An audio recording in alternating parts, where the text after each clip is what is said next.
All right. Okay, hi, this is Jaime Sweany. I'm the owner of Juniper Art Gallery in Spencer, Indiana on the Courthouse Square. And this is our first in-gallery live book club meeting. And we're really, really excited to have a good group of folks here and really excited to have our first live guest author with us, Shana Ritter. She's from Bloomington and she has quite the exotic life by my estimation. She's lived in Spain and she's from New York and lived in Guatemala, and she just has a lot of interesting stories to tell. But today we're going to be talking about her book that is called In the Time of Leaving. It's a wonderful, wonderful historic fiction novel that she has very, very well researched. And we're here to hear readings and ask questions and just explore this novel quite a bit. So I'm going to turn the camera around and we are going to say hello to everyone. Here's Shana. Hi. And we are ready to go. So I guess just from the beginning, we'll ask you just to introduce yourself and tell us a little bit about your life and your writing. Well, my exotic life has mostly, for the last 35 years, been spent on top of a hill just outside of Bloomington in Smithville, Indiana, unincorporated. I'm very grateful for those of you who came today. Thank you so much. And I was going to start by reading just a little bit of the book. The book takes place in 1492 in Spain.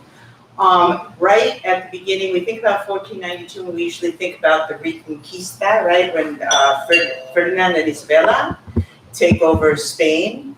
And then we think about Colón, as he's called in Spanish, or Columbus, as he's known, crossing over and quote unquote discovering the Americas, or invading the Americas, however we want to think about it. And what we don't usually think about is the expulsion, the Edict of Expulsion, which was issued in March, end of March of 1492, when Torquemada, who was a little bit like a 15th century Rasputin, influenced greatly Ferdinand and Isabel about kicking out all the Jews from Spain. There's a lot of theories about why, we can talk about those later, but basically there had been a huge Jewish community in different parts of Spain for well over 1,000 years, very well established, and suddenly they were given 3 months to either leave or convert. So I'm going to start, this is just a short piece I'm going to read from the middle of the book, but it was, I'll tell you a secret, it was actually once the beginning of the book. Oh. On the first writing, on the fourth revision, it ended up way The Leaving. Chava. Just before we left, Mother gave me a quill cut from the feather of a black stork, reminding me that it returned each year to its nest. She gave me a bottle of ink and a journal bound in red patterned silk and said, "Write down everything, so even the daughters you have not yet had will know what the leaving was like." "But Mama, surely you'll join us in Portugal before I have daughters." I tried to make light of the moment. She would not. "If it comes to it, I will go to Mass and I will kneel and I will come home and offer up my real prayers in the cellar. I will hold what truth I know under my tongue." When she saw my eyes widen, she softened her voice. "But I am sure I will leave before that is ever a possibility." When I protested yet again that Sarah and I could pretend with her if it came to that, she said, no, you would have to pretend your whole life. There's a storm coming in tonight. I think it will be a big one. The day after tomorrow, you will go. Just a little while longer, Mama, until the blossoms fall. But I knew it was useless. What difference can a few weeks make when it is forever that I am leaving? I wrapped the quill in a piece of linen and the bottle of ink in a piece of brocade. I opened the small book and took in the scent of newly pressed paper. So the story is told in 3 voices. That's Chava, who's the older daughter, Sarah, who's her slightly younger sister, and her mother, Esther. And I'll just read a little bit. the page that follows, which is Esther. I watch them leave. I feel the weight sewn into the seams of their garments. Even after they turn the corner, I feel the pull of my children. Glimpses of them as babies, as toddlers, as long-limbed girls seem to follow them through the arch like strands of embroidery, threads unraveling. It broke my heart. As much as I knew there was no other way, it left me bereft. My husband's voice was next to me. In the months since his death, I heard it often. He would stay with me, but my daughters were gone. I pushed them to leave, wanting to save them from the flames, be those lit or those that would burn from within if they lived lies of their lives. Afterwards, I went into the hall, and Maria looked at me with her fig brown eyes. She had been with our family since I married. I know she understood what this cost me. Her sons had died in the holy wars. My daughter's gone for no less a cause. She and I would keep each other's counsel. So when you read it, kind of gives me goosebumps. I mean, it's quite a powerful story. I mean, and you so well have those voices. You know, it's just like when I read the book, I could just feel it so emotionally. So you did a great job. You know, I'm curious how you came about to write this novel and what inspired you to write it and how you got through that long journey, because it's quite an undertaking. It's a long and winding story as well. I ended up living in Spain in 1976 without meaning to. It was after college. I was traveling in Europe, and I met a guy in Sweden and ended up going back to Spain with him. He now lives in Smithville and wonders what happened to him also. But I ended up living in Spain for about 5 years. I didn't speak any Spanish. He didn't speak any English either at first, but we didn't argue for 2 years. But anyway, I ended up— Sounds like a formula for success. I ended up living in Spain, and his family, when they met me and they found out I was Jewish, I'm first generation American from the Bronx. My mom immigrated from Poland in that great immigration in 1920. And I grew up, you know, when you grow up surrounded by something, you don't know what it is, right? If you live in water, you don't know what water is until you're out of it.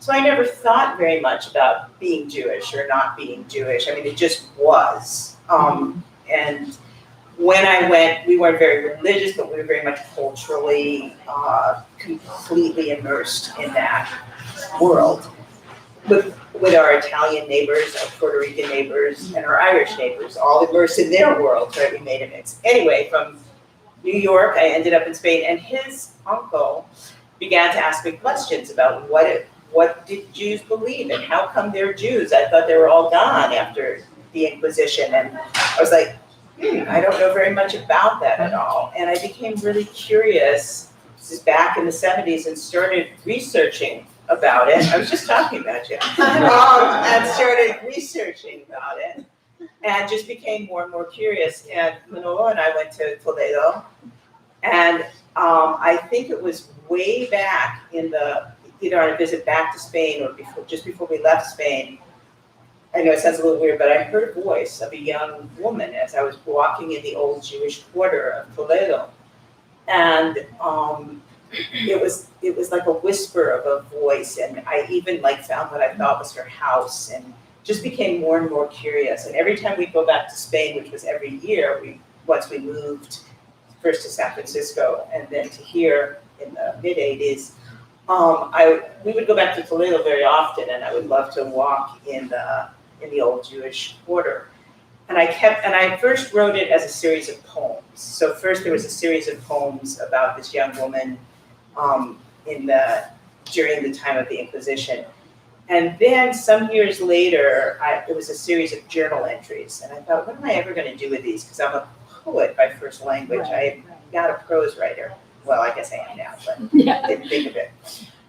And then eventually it wouldn't leave me, and I kept getting more and more curious about it. And finally, about 6 years ago, I said, okay, this is a novel that I have these journal entries, I have the story, and so I began to write it. And that's why that was the beginning, that piece about my mother gave me. Well, that was one of the first journal entries, Hava's journal. But as I began to research more heavily, and I got a couple of grants to research and went back to Spain and got to put my hands on some primary resources, some of the papers from the 15th century, and really visited the towns, retraced the route that they would have taken. So I actually retraced the route and then had to figure out how long it would take by mule, because I'm like that. To do it, it started turning into more and more of a story. So first it was like this first person Hava story, and then I thought something's missing. And Esther came to me really strongly, her voice. So I rewrote it in the two voices and what I call a close narrator, somebody to fill in the actual historical story. The Ferdinand and Isabella and Torquemada and the edict and all the things that are actually factual, all the people around them that are real people, even though my characters are fictional. Yeah, I think the mother-daughter narrative was really important because the perspectives were so different, and it was interesting how they kept saying they'd stay and pretend to convert too, and she was just adamant that they weren't going to live a lie, with their lives. So I thought that back and forthness was great. And then, of course, since it's not something I've studied, it was very good to have that historical context inserted often too. So one of the things that I guess I should have mentioned from the beginning was that your writing history is as a poet. Was that an interesting transition for you to go from poetry to writing a novel? Yeah, it was. I had to figure out what plot was. Description was really easy for me. Dialogue was okay. But figuring out what a plot line was, I actually went and took a course at Iowa summer workshop on plotting a novel, because I didn't know really about arcs and sub-arcs and narrative arcs and character arcs and all this structural piece. Like a poem, I always think a poem, like you dive into water and you dive as deep as you can and you surface. And writing a novel is a little bit like swimming the English Channel. You better have some training and stamina. Not that poetry doesn't use form and structure also. There's poetic device, which served me very well, I think, in the linguistic piece of the novel. But I had no scaffolding. I didn't know how to hold it together. Right. Did you diagram things out at some point? I'm not Speaking of arcs and all that. No, I just wonder, do writers do that? I think if you're writing a mystery novel, maybe you have to somehow. I did to a certain extent. I tried doing that, but I'm so much not an outliner. I just would tear it up. But what I did do was I had a bulletin board up for a while with cutouts of phrases that I could move around so I could sort of figure out where I wanted to place things. So yeah, I did have something going on. And then I had a map, which was really important. I had a map of Spain up, and I outlined their trip because I would have to keep going back to, where are they now? And what does it look like? Because one of the things that kept happening is the novel kept backing up so that the actual weight of the novel is before they leave. Because of all the preparation that goes into them leaving. And then go ahead, Kate. No, go ahead. Yeah. And then, I was just wondering how long it took you to come to develop the climax and the resolution then, if you weren't sure. I was sure where I wanted her to end up. Oh. And so if you haven't read it, I won't give it away. I was positive where I wanted her to end up. I knew the factual pieces in terms of the possible places for them to go. Constantinople, Fez.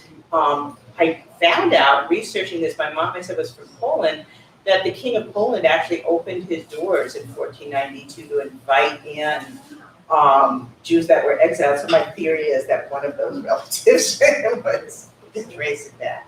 So I ended up in Spain. But I did. So I had an idea, but I kept changing that narrative arc kept switching as to where it would be. And then I really wanted to be able to include flashbacks to explain what their life had looked like before the edict came down.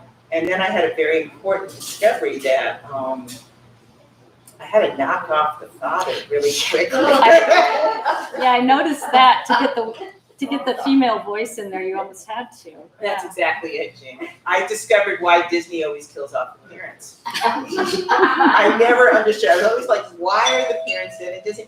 Because the kids can't have a voice, right? Because the parents would be the ones to talk. So if the father was alive, he would have been the determining voice in all of this. So this way they could pay homage to him. He could be the wise guidance behind them, who also taught his daughters to read and write and translate and be critical thinkers.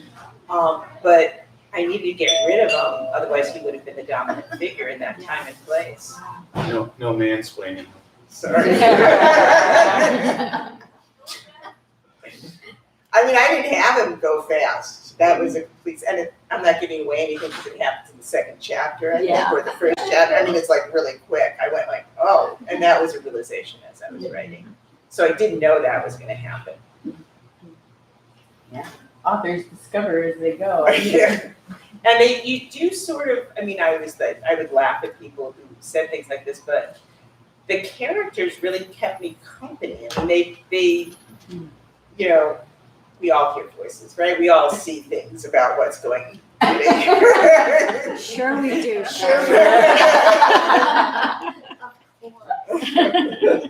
But they kept me company a lot. I sort of miss them sometimes. Oh, I bet. Yeah, well, they're well developed. One of the things that I was wondering when I first, when you came to me about the book or however I discovered it, was I was like, wow, I am not Jewish. I don't know much about the Inquisition. Is this going to be a book that is, you know, that I can relate to? You know, there was a little bit of that when I first picked it up. And I thought, especially if it was heavy on Jewish tradition, I didn't know how I would respond to it. But I found it completely accessible and I learned so much and I learned to appreciate so much. And the other thing I was thinking is like, wow, you know, this is a far back historical novel. Will it be relatable to today at all? You know, that was something I asked myself. And I just want to read from page 158, where Kavas says a few things that I just was like, oh my God, this is me right now today. So I'm going to skip a little bit through the paragraph, but Kavas says, now I comprehend a bit more of what my mother meant when she said she was tired. All those days of making decisions, where would we go and how would we get there? This just reminds me of the past year. You know, it's a very different situation, but it reminds me of the past year. This weariness is different, very different. It does not come from using muscle and bone in the way we were meant to be used. They were meant to be used, but rather in not using them and overusing our thoughts. Wearing a rut into the road of our mind, looking for a new direction when there is ultimately only one way to go, forward. I am worn, rubbed raw, bereft of any new ways of looking at our predicament. It's And really that, funny to hear my words. oh, but my gosh, I'm telling you that just really, I actually highlighted it in the book because it just meant, you know, it's just like, wow, that's just, you know, an interesting correlation to the journey we've been on. So it's very much a relatable book, I think. And I was, obviously this was written before. In the great before. The great before. But I was very much thinking about the current immigrant, whether climate immigrants or economic immigrants, that journey is, there holds something very similar no matter where you're coming from. When you're forced out of someplace. Right. And no matter why you're forced out. Well, it definitely relates to immigrant status now. And it's been really hard for immigrants the past few years. So. And anyone who has questions or wants to chime in, feel free to. You know, we can keep going back and forth with questions, but I'm sure you all have things you'd like to ask too. I have a question. Who was a guest editor, by the way. Have, since the Jews were expelled, left Spain in the 15th century, and I'm sure Jews have returned, but are there communities in the same places they left now that have become highly Jewish? No, there are very few. I think there's about a population, I want to say about 10,000 Jews in Spain. I'll tell you two funny stories, though, that correspond to that. One is I was once walking on the street in Madrid in about 1976, 77, and I didn't have my mezuzah out. It was in. And a guy stopped me on the street and said, this was in Spanish, "You're Jewish, aren't you?" And I went, "What?" You know, like, and he said, "I'm back visiting. My family was originally from here." And I said, "How did you know? I mean, like, what is that?" And he just said, "I just knew." And I thought, okay, that was really odd. Yeah. But, okay. So there were people that were starting to visit. But Spain in about 10 or 15 years ago, I want to say, issued a reclamation policy that if you can show your family was kicked out, you can reclaim Spanish citizenship. And my cousin's good friends actually just did this. They were able to show proof of address from 1492 and a lineage, and they're reclaiming their Spanish citizenship. But the small community that exists now is mostly in Madrid. Tends to be quite a conservatively religious community that has returned, but there have always been secret Jews, those conversos who remain. So do you remember my friend Mila, who was here, Milagros, who worked for the Spanish Resource Center? Yeah. So Mila came back. Mila was Spanish from Ciudad Real, and she came back from a visit to Spain. She was living and working in Bloomington the year she turned 50. So this is almost 20 years ago. And she said to me, "Shana, I have to come to your house for Passover." And I said, "You're more than welcome, but why?" She said, "So when I went home this time, my grandmother took me up to the attic and she opened a baul, which is an old wooden chest. And she showed me a tallis, the prayer shawl, from the 15th century. And she said, 'Our family are secret Jews. We only tell the women on their 50th birthday.'" Oh.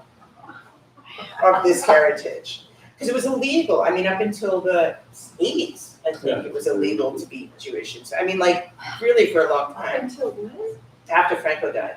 Really? Yeah. When Franco was somewhat legal, but it wasn't very common, it wasn't advertised. Yeah, it's a whole long story. So the children weren't raised Jewish until they were 50 years.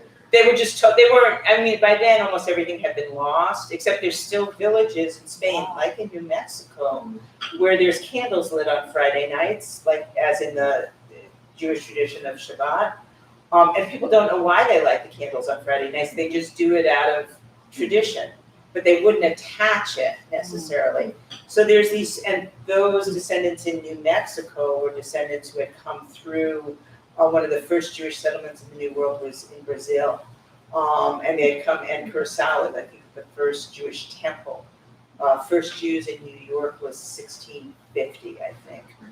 So obviously they had come, but there is, theories that, there's even theories that Columbus was actually a converso, a secret Jew, and he transported Jews out on his 3 ships to the New World. So there's all kinds of interesting theories. There's even a book called Jewish Pirates of the Caribbean. Not fiction, research. Wow. Anyway, that's a very long answer to your question. But so there's a scattering, but there is, the Sephardic community exists very strongly in parts of Northern Africa, Egypt, used to be in Iran, Iraq, and different areas. And there's different customs. They speak Ladino as compared to Yiddish, which is what Jews from Eastern Europe tend to speak. And those customs have come down. There's an old Sephardic synagogue in New York as well, but very few in What Spain. about Portugal? Portugal, they, in 1490, let me get my year wrong, I think it's 96, they issued the same edict, and they you were either killed or had to convert, and there's a lot of forced conversion. So very similar history for the Portuguese Jews, which was a large community. In that Iberian community, there's a lot of, the border was there, but it wasn't there. I mean, there was a lot of cross mix. That they weren't allowed to leave. They were given a certain amount of time to get out also, but it was like really, there was a big forced conversion, and I'm not gonna remember the history of it, but it was in Lisbon. I wanna say in 1496 or 1498. One thing in terms of Portugal, I remember reading, and I'm talking about maybe 1980 or something like that, an article about a whole town in Portugal that they come out, the whole town, they were Jewish. They were Jew, and they had been following the tradition. So they had the old tradition. In the article, they said at that point when they came out, they brought in a rabbi from Israel, so they would be put up to date. So yeah, the similar situation as in Spain, it happened in Portugal in that sense. And then there were Eritrean Jews also, in the area of Eritrea and Ethiopia, most of whom migrated to Israel, but also who had been practicing for 1,000 years, and then it was also, so it's very, I have a cookbook of Jewish cooking from around the world, like, Chinese Jewish cooking. There's a big Jewish community in Shanghai. You gotta have it for Christmas. So Shana, I'm kind of interested in like the research you did and did you have any really amazing opportunities that most people wouldn't have had to see documents or meet people or go places that people don't normally get to go? Yes. Yes, I assume so. So, some of it started for me informally when I lived in Spain, and I would start to go visit places. But what's very curious, in Spain, it's only in the last 20 years that in different cities now they've posted up signs that this was an old Jewish barrio neighborhood, that it's sort of become like a thing, like they're reclaiming it. Toledo always had that, and has one of the best standing synagogues from that time period. So I was able to go into the synagogue. I got special permission to look at certain documents and papers. I wrote to the archives in Salamanca, which is nearby Belize, which is where Manolo's family lives, and got special entry into the archives there, and was able actually to go through papers from the 15th century with names and who owned what parcels of land, because at one point Valladolid had been the original capital of Spain. It was the seat before Madrid was. So there was a lot of documentation there. Reading 15th century, I speak Spanish fluently, but reading 15th century Spanish is a little tricky because it's very, the writing is so, I don't know how to call it, but Full of flourishes. Flourishes. Flowers. But yeah, I did. And as I mentioned, the last trip, I think it was 2016, 2017, I'm going to get my times mixed up. But one of the last trips back, we actually started in Toledo, and then we did by car, not by mule. But we traced the journey to Porto in Portugal. And that was really cool to do, and stopped at all the stops that they did, because I was sort of checking, make sure that, getting actual names of towns and actual, I wanted to know the geography less casually than I did.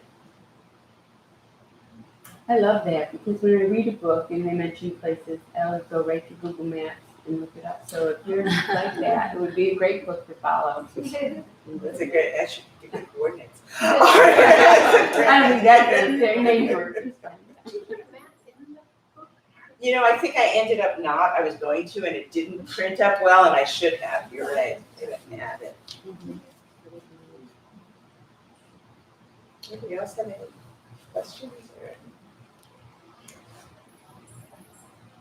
I was this is not as much about this book, but just wondering how, like the past year and kind of the isolation and, not being able to be together with friends and stuff, how that affected your writing, like your poetry, or are you working on another novel or? It's really funny. So when, it's not funny, but February of 2020, I was in New York and I just got the book placed at the Jewish Museum in New York. And I was really excited because I had a reading set up at a New York bookstore and blah, blah, blah. And then the pandemic happened. So it caused me to pull back. My daily life for the first 6 months did not feel real different because I work from home anyway and tend to be a little bit of a recluse. So it felt sort of the same. And then afterwards it started feeling quite different in terms of the way I did a lot of Zoom book talks and things like that, which are I like, and I taught courses on Zoom for the first time, poetry course and a writing course. And actually I really loved it. I love teaching on Zoom, which is really odd. I didn't think I would, but it's very personal and intimate somehow if you have a small enough group. You keep your pajama bottoms. And you can, I said, Kitty came and I said, "Oh, you look so nice." I said, "I couldn't manage anything more than jeans." So, I got a nice shirt on. Earrings are the new black pants. But so in some ways greatly, and in some ways not so much. But I'm working on a manuscript of poems, and I'd love to share a couple of them. Yeah, I was going to ask you if you wanted to read some of your poetry. I'd be. Well, since these folks are here, I actually have a poem for Nancy that's dedicated to Nancy and Brian. Oh, Ooh. man. Oh, shucks. It's even a long poem. But yeah, of course I've been writing about the pandemic and the notion of distancing, and I just noticed that I checked 4 books out from the library and they were all about different approaches to understanding what home is. So obviously something's That's happening. kind of a recurring theme too. Yeah, kind of is, right? This is the arc of things for Nancy and Brian, spring 2020. It is spring again, and while the same trees bloom as last year, this year is different. There is no going to visit our friends at their farm out west of town, where the light lingers on the woods as we sit on the back porch, the yard bending toward the creek. When you arrive up the long drive, past the empty maple camp, the chickens run to greet you. The sheep run in the other direction. Soon the garden will be bursting, but now in late April, it is all soft, all beginning, holding a kind of hush that lasts until evening when the peepers rise in song and the owl's long hoos fill the dusk with a plaintive longing. Night is coming on. It was their house that reminded me of the old dream I held hidden, to live up a long dirt road distant from any passing cars, beyond the sight of neighbors. The first time I visited, we were both 6 months along with our second children, 2 boys for them, 2 girls for us. I've lost count of the Saturday nights of young children listening to radio in their kitchen or sitting on the small hill by a fire, watching the stars emerge as the kids' chatter turned to long, deep breaths, their small bodies weighted with sleep. Our own talk ceasing then. We'd carry theirs into bed, ours out to the car, all of us, sated, full from the time even when we had no real idea of where we were going or how we would get there. Everything was burgeoning. The wooded north border of our land used to be full of redbud and dogwood. Every April, they flowered fuchsia and ivory white, one on top of the other, the shy honeysuckle giving the color its fragrance. Everything burst with changing, but these last few years, the dogwoods have all but died off, and most of the redbuds have fallen to storms or age or things we do not know. So now, in the midst of all this bright greening, in the height of this long spring, the days fill with a kind of uncertainty measured by our careful distancing. Can I come over? That's, You got that place, it's really with the long road. Gosh, the fire and laying on the bank there. How we didn't lose those kids down there into the fire. Or I would wake up and there's like 4 kids asleep next to me and the fire's still going. And, yeah, Sweet. thank you for that. It really put me there.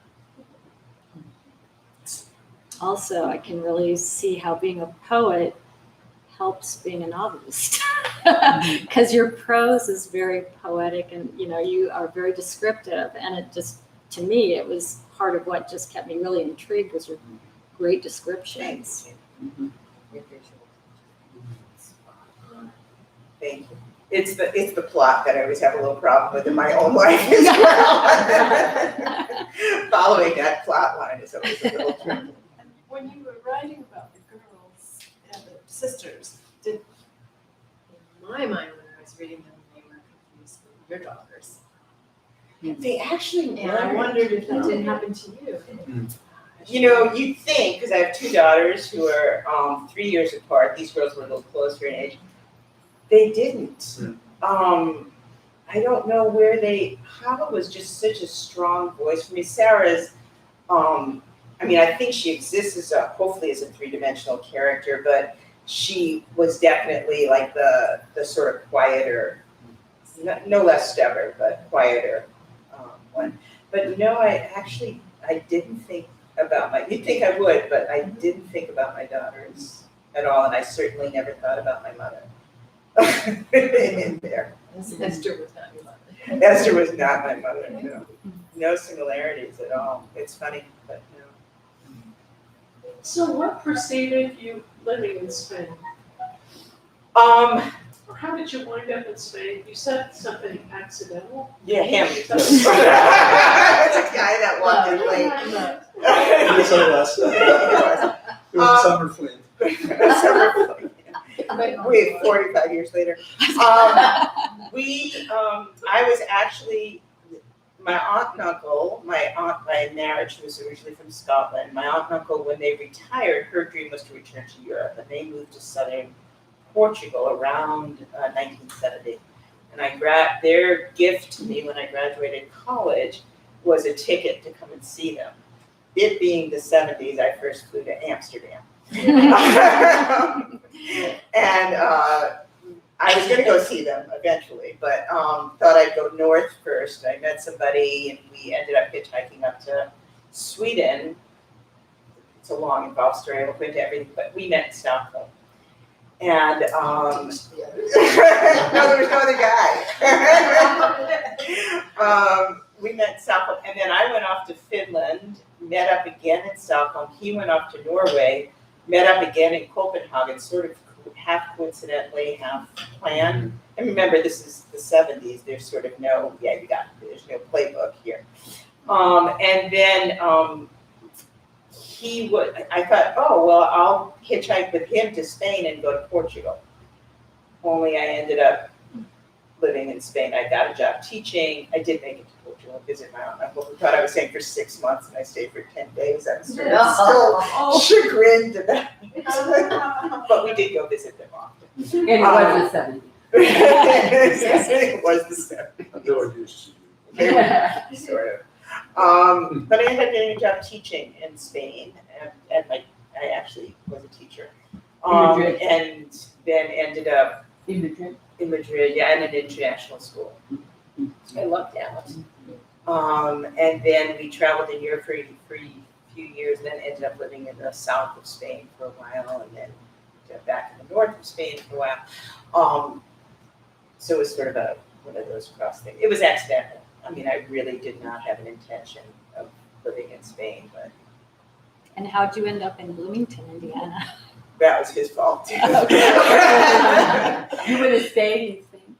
No, we were living in San Francisco, which was both our choice. We had moved to San Francisco. I really wanted to be in a English-speaking writing community. I was forgetting how to speak English. I know it sounds funny, but I wanted to be in an English-speaking writing community for a while. And I had always loved San Francisco area. And he wanted to study with someone at the University of California in San Francisco.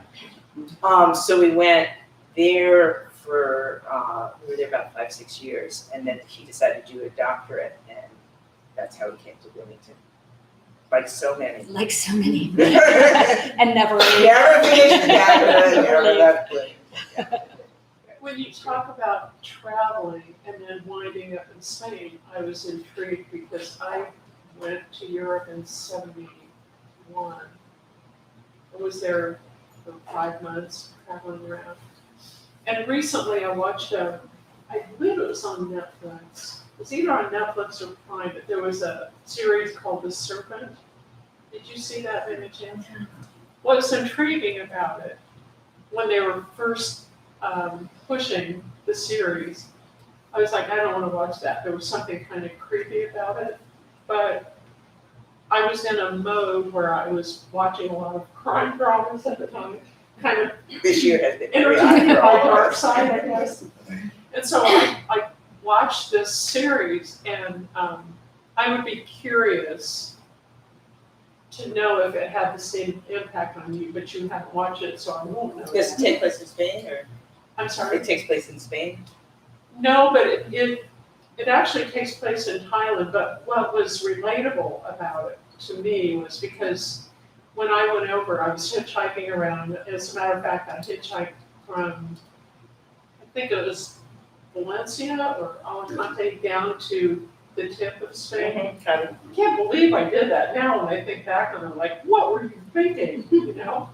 But at the It's sort of time, normal at that point. at the time, though, it was not a threatening thing to do. It was very doable, and I felt maybe delusionally safe, but I was safe. I mean, I took a lot of risks that didn't have a bad outcome. But what was compelling about this series was it took place in the like 1976, and this guy named Charles Sabraj apparently was a serial killer. Oh, thanks. He Luckily, he did not pick me up. preyed upon young, traveling, free-spirited people like yourself and like myself at that time period.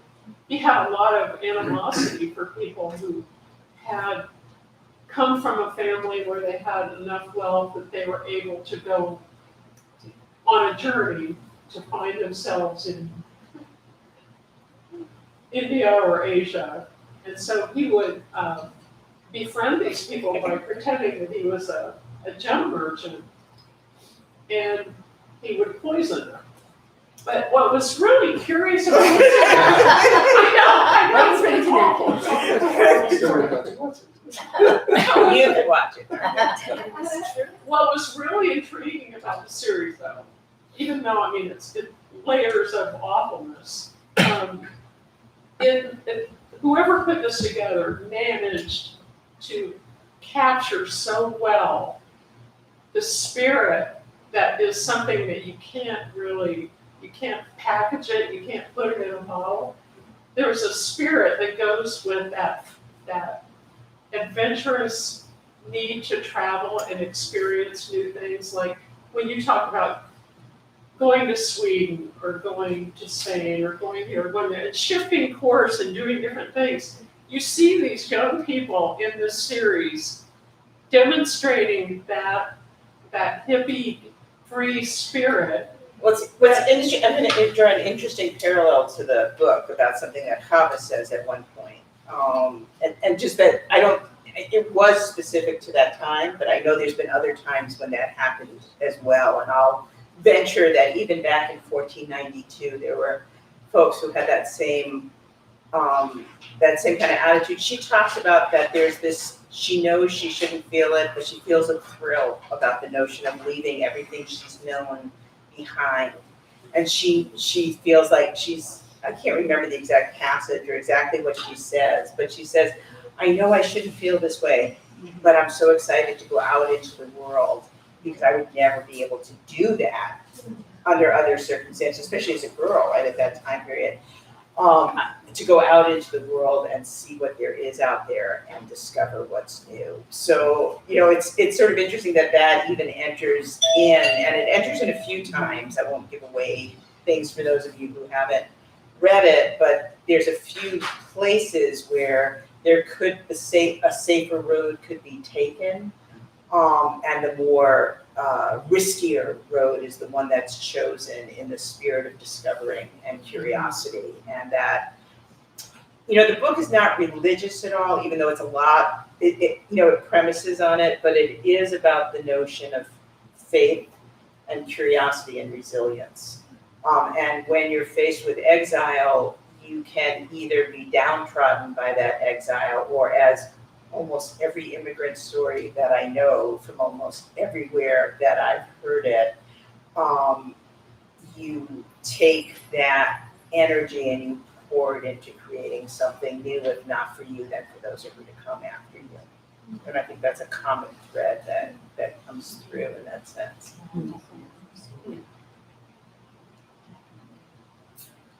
Anybody else have any questions for Shana about her book? I just Were wanted you to. ever, I'm sorry, Oh, go ahead. I haven't read the book, so I don't know. Were you ever tempted to put a man in their life in some Oh, way? Isaac, they do travel with a young man who's very close with their family, who's almost like a brother, except not for one of the sisters. And so it travels with him. And then there's another young man who's very important to them who comes back up in the story. Their uncle's in the story. So it was just taking out the initial father, who actually remains as a character throughout the story. The mother refers to him in the flashbacks, and he's very much present. It was more of a device than a choice about this is a feminist novel. I mean, it is a feminist novel because it's about strong women, but not to the exclusion of men. Do you have any ambition to carry it forward from here? That's what I started to say when I got diverted somehow. When I was in New York, I was actually there starting to research a book about the first Jews in New York in 1650. And I had gone to New York Public Library, and I had gone down to the YIVO is the Center for Jewish Studies in New York. I had gone there and had started researching. I got my hands on some also original documents of the first Jewish families to come to New York who came from Brazil, via Brazil. From Spain via Brazil over 100 years, and had started doing that. And then I tried doing it. That's one of the things that I just couldn't. I didn't have the concentration. I could write poetry. I started writing flash fiction, 500 words or less. I didn't have the concentration to carry out. I don't know about anybody else. I had a hard time reading at first too. Didn't have the concentration to carry through. So I'm hoping that maybe I'll go back to that. There's a really good book called A Stonecutters Aria. Have you read that? It's about centuries, generations of a family that started out in Carrara, Italy, as marble. Yes, I can't remember the name of the author. And over the years, they end up, and of all places, in Indiana, working in the limestone quarries. So it's just, but I mean, I'm thinking about, how interesting that family, because it just jumps generations through, very interesting. Yeah, so I don't know if it was going to center on any direct relations or not, but yeah, my idea had been to continue it in the U.S. in New York. See if I can get the stamina to get back to swimming yet another exam. Not a sequel to this existing book. I don't think so. Well, I don't know. Depends on what the voices say. Voices created in her head. Well, I just had one other question. I was just wondering if writing prose novel has affected your poetry at all. I mean, I can see your poetry reflecting in your prose, but I just wondered if that goes the other way as well. It does. I think it actually does. I found myself writing, I still write a lot of short poems, but I started writing more prose poems, mixing up more and also looking at more playing with structure and form in poetry. I tended to write more free verse almost all the time. And I've gotten really interested in using some structure, and I find myself lining things differently. So yeah, it's a great question. Yeah. Any pentameter? No. Delete. I only do that with my grandkids. Do you have more poetry points to diction? Would you like to wrap it up with a poem or anything that would seem like the right way to end our discussion? Sure, this, you know what, I don't think Manila's ever heard this, so I like this. Wow. Debut. This is about 1976. The first time I went to the village. It was late summer 1976, and everyone in the town of Mieja de la Ribera commented, "There goes Concha's boy with an extranjera." A foreigner was something to remark about. In this place of cobbled, narrow streets at the end of Spain, the hand-laid rock walls marked the land still worked by mules, sheep bells tumbling up and down the terraces all the way to the river.